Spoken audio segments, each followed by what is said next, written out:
The modern house is pounded by relentless rain, isolating it from the outside world. Inside, John Wick sits alone, his face a mask of profound grief, etched with the pain of loss. A beagle puppy, Daisy, whimpers softly, a poignant reminder of Helen's love.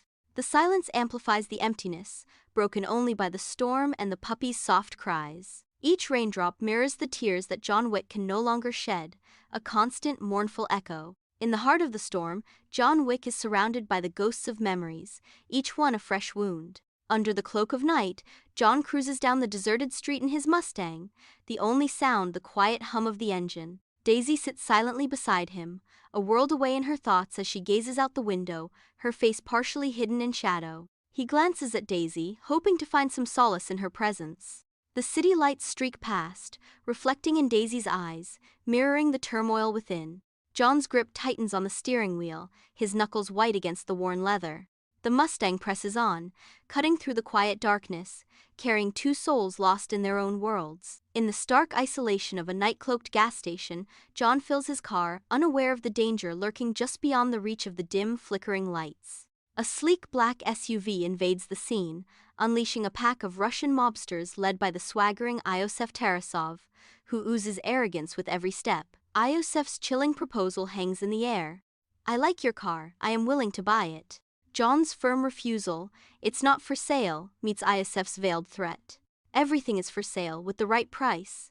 Think about it, it would be a shame if something happened to it."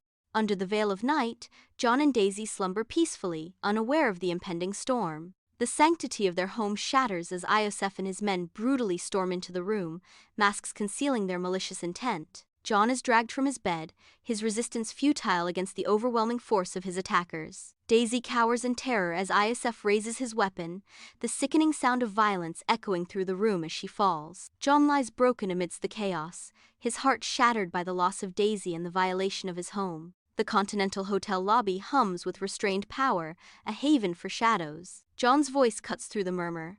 "I need to see Winston." The desk clerk responds smoothly.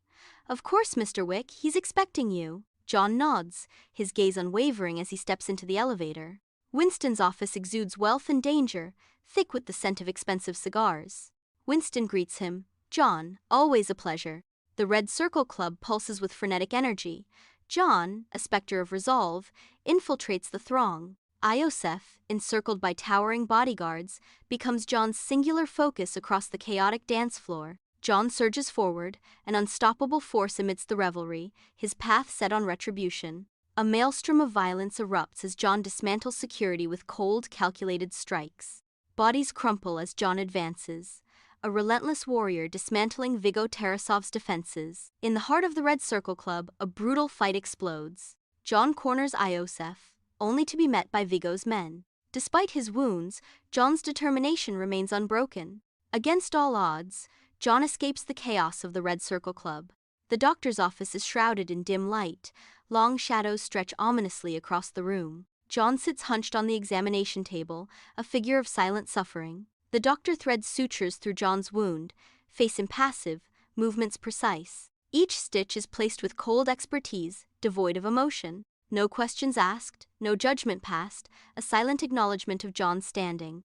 The room is filled with unspoken understanding, a grim tableau of duty and consequence. Under the radiant sun, John arrives at the ancient stone church, his face a mask of grim resolve. In a secluded corner of the churchyard, John unearths a hidden cache beneath a weathered stone slab. The cache reveals a gleam of weapons and a shimmer of gold, a stark contrast to the solemn surroundings. With meticulous care, John selects his signature suit, preparing himself for the impending war. John readies an impressive arsenal, his expression hardening with a newfound resolve. Viggo's heavily fortified headquarters becomes a battleground as John launches his relentless assault. A fierce gun battle erupts, the air thick with smoke and the echoes of gunfire. John moves with deadly precision, his tactical genius evident in every calculated move. Each shot is a testament to John's deadly accuracy, cutting through the chaos with lethal efficiency. John bursts into Viggo's office, fury barely contained beneath a veneer of control.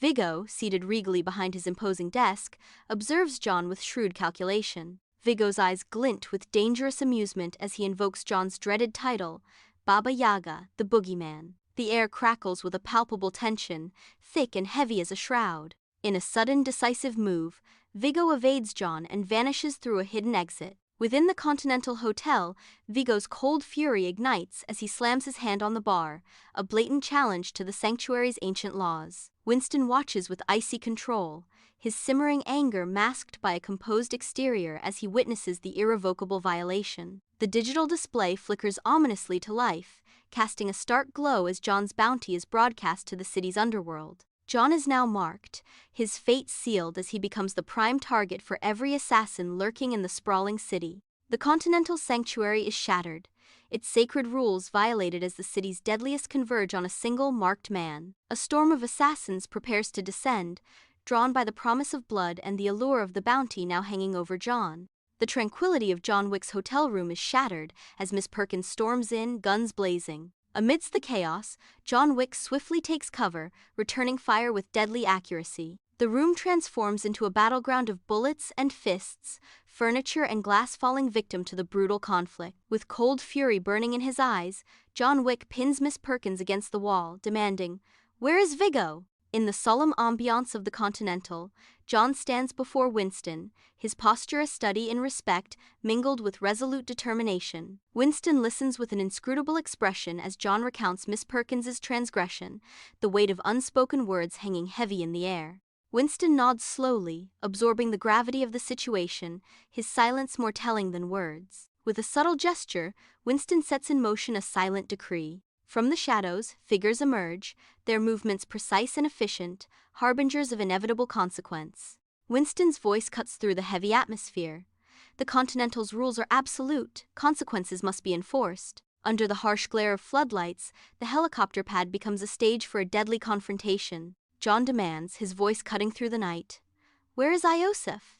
Before Viggo can fully respond, a volley of gunfire shatters the tense silence. Viggo reveals, "He's at the old church." John, with lethal precision, wounds Viggo, who collapses against a helicopter. Under the cover of night, the safe house looms, isolated and silent. Inside, John finds Iosef cowering, his features betraying his fear. John's face is a mask of cold fury. Without a word, John delivers the sentence. Vengeance for Daisy and the stolen car is complete.